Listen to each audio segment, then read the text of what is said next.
No universo do entretenimento, as obras se comunicam de maneira diferente com cada indivíduo, refletindo uma variedade de camadas e significados.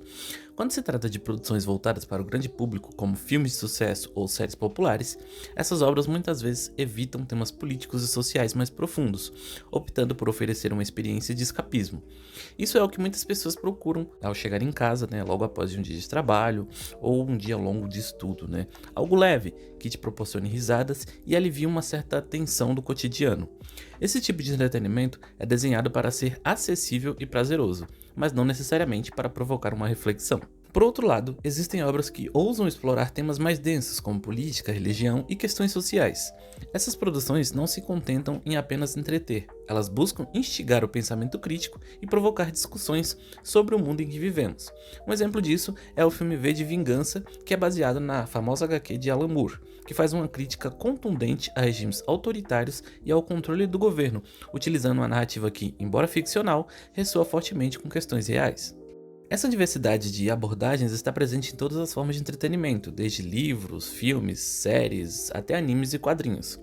Contudo, quando uma obra falha em equilibrar suas mensagens com o elemento de entretenimento, ela pode acabar parecendo mais um panfleto político do que uma peça de arte, e isso pode gerar algumas críticas e afastar o público que busca uma experiência mais leve. Por outro lado, obras que se concentram exclusivamente em entreter, sem oferecer nenhuma profundidade, acabam sendo consideradas rasas ou fracas, sem uma relevância duradoura. Quando uma produção consegue mesclar de forma harmoniosa o entretenimento com uma mensagem coesa, utilizando analogias criativas e reflexões sobre o mundo real, ela acaba se destacando e, em alguns casos, se torna uma obra-prima. Um exemplo disso é o anime Akira, que apesar de ser uma história de ficção científica, explora temas como o medo da tecnologia e a decadência social, ressoando com diferentes gerações e contextos culturais. Eu já disse isso em algum outro momento, mas eu acredito que a arte, em sua essência, tem um papel de refletir aspectos da cultura e da sociedade em um dado momento histórico. Obras que abordam temas políticos de maneira sutil e criativa têm o poder de inspirar e fazer refletir, sem necessariamente impor uma visão ou doutrinar o público, E isso levanta uma questão interessante. Qual é o papel do entretenimento na sociedade? Na tradição filosófica desde Platão, o debate sobre o valor da arte e do entretenimento gira em torno de sua capacidade de educar ou distrair.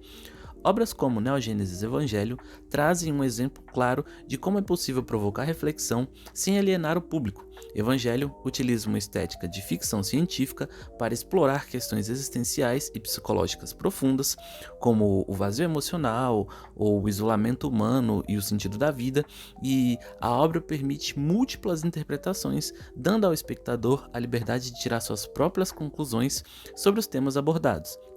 Os animes, de forma geral, na minha opinião, têm sido muito bons nessa fusão entre o entretenimento e a profundidade. Attack on Titan, por exemplo, reflete sobre a natureza da guerra, sobre a guerra em si, a liberdade, sacrifício, e essas obras envolvem o espectador em uma narrativa cativante e, ao mesmo tempo, o desafia a refletir sobre as questões maiores que estão permeando ali.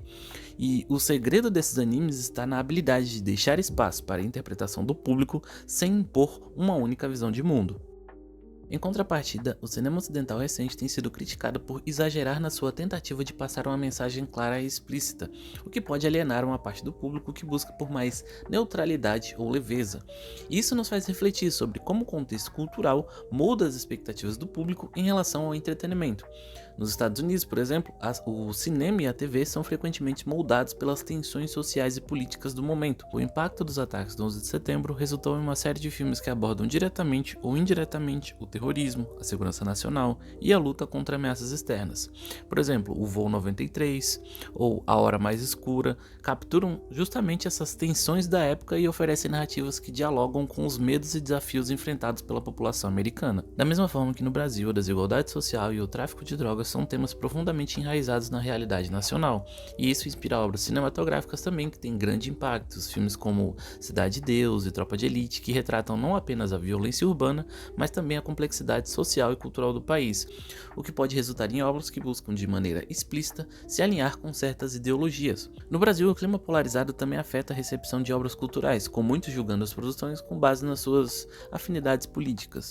E, ao mesmo tempo, vale lembrar que o entretenimento serve como um espelho da sociedade em que é criado. Então, em períodos de maior estabilidade política e econômica, é comum que a gente veja um aumento de obras mais escapistas, né? Que oferecem aí um alívio temporário do estresse e da incerteza. No entanto, em momentos de grandes transformações sociais, obras mais profundas e questionadoras tendem a ganhar também um certo destaque, refletindo aí as tensões e aspirações de um certo período. Então, a questão que fica é: até que ponto o entretenimento pode ou deve carregar uma mensagem? E o mais importante, qual é o limite entre inspirar reflexões e impor uma visão de mundo? Eu acredito que o equilíbrio entre o entretenimento e a profundidade é o que acaba tornando essa obra atemporal. Uma obra que sabe dosar esses elementos consegue tocar seu público de maneiras distintas, oferecendo tanto uma diversão quanto uma reflexão. Animes, assim como outras formas de arte, têm o poder de moldar e desafiar percepções, sem necessariamente cair na armadilha da doutrinação.